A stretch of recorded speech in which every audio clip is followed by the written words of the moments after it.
RTV app వార్తల్ని క్షణాల్లో చదివే అవకాశం ఉంటుంది. ఒక న్యూస్ పేపర్, ఒక టెలివిజన్ ఛానల్ మీ చేతుల్లో ఎప్పుడూ ఉంటాయి. కరీంనగర్ లోక్సభ పరిధిలో అభ్యర్థులు ప్రచారం విస్తృతంగా చేస్తున్నారు. ప్రస్తుతం మార్నింగ్ వాకర్స్ తో కలిసి తమకి ఓటు వేయాలని చెప్పేసి బీఆర్ఎస్ సీనియర్ నేత మాజీ ఎంపీ వినోద్ కుమార్ కోరడం జరిగింది. వారి అభిప్రాయాన్ని మనం తెలుసుకుందాం.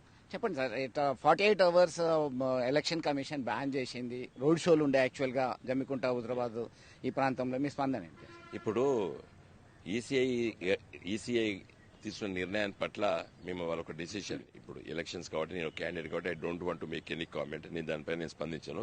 కానీ మిగతా రాజకీయ పార్టీలు మన రేవంత్ రెడ్డి గారు పేగులు మెడల్ వేసుకుంటా, కళ్ళు కూడా వీక్తా, చెడ్డీలు కూడా వీక్తా అని మాట్లాడిన మీద ఏం నిర్ణయం తీసుకోలేదు. దురదృష్టం.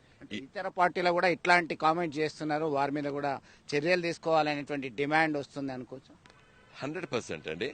ఇలా ECI should consider the comments made by the Honorable Chief Minister of Telangana, Mr. Revanth Reddy, and also the senior leaders of BJP.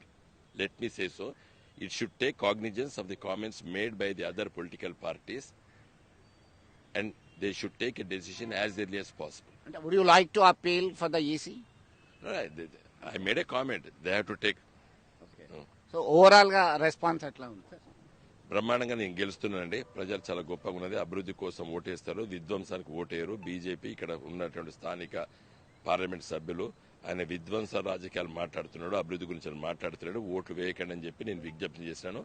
గ్రామీణ ప్రాంతాల్లో పెద్ద ఎత్తున స్పందన ఉన్నది. నగర ప్రజలు కూడా చెప్తున్నాను, ఇంత గొప్పగా అభివృద్ధి చేసేటువంటి నాకు ఓటేస్తారా? ఇక్కడికి రాని సూడైనటువంటి మున్సిపాలిటీ కార్పొరేషన్ ఒక మీటింగ్ హాజరు కాలేదు, జిల్లా పరిషత్ మీటింగ్ హాజరుగాడు, అభివృద్ధి కార్యక్రమాలు చేపట్టాడు. అలాంటి వాడిని కొట్టేస్తారా? అభివృద్ధి కోసం తపన పడ్డాడు, నాకు కొట్టేస్తారా? ప్రజలు నిర్ణయం చేసుకోవాలి. ముందస్తు ప్లాన్ ప్రకారం మీరు షెడ్యూల్ పెట్టుకున్నారు రోడ్ షోలకు, అవి ఎప్పుడు కంటిన్యూ చేయాలి? Will continue it. KCR is going to continue it. Karimnagar నగరానికి వస్తున్నారు, బ్రహ్మాండంగా ఈడ రోడ్ షో మేము జరపబోతున్నాం 9th నాడు. Thank you. సో మొత్తం మీద ఇతర పార్టీకి సంబంధించినటువంటి అగ్రనేతలు చేసిన కామెంట్ మీద ఎలక్షన్ కమిషన్ దృష్టి పెట్టాలి. కంటెస్టింగ్ క్యాండిడేట్ గా ఈసీ తీసుకున్నటువంటి నిర్ణయం పైన నేను స్పందించలేను అని చెప్పి స్పష్టంగా చెప్పడం జరిగింది. ఖచ్చితంగా ప్రజల ఆదరణ నాకుంది. రోడ్ షోలు ఏవైతే ఉన్నాయో వాటిని కంటిన్యూ చేస్తానని చెప్పేసి చెప్తున్నటువంటి పరిస్థితి. విడుదల సుమంత్తో కలిసి చంద్రశేఖర్, RTV, కరీంనగర్ నుండి. మరిన్ని వీడియోస్ కోసం ఛానల్ ని సబ్స్క్రైబ్ చేయండి. లేటెస్ట్ అప్డేట్స్ కోసం వాట్సాప్ ఛానల్ ని ఫాలో చేయండి. అండ్ లింక్ డిస్క్రిప్షన్ లో ఉంది.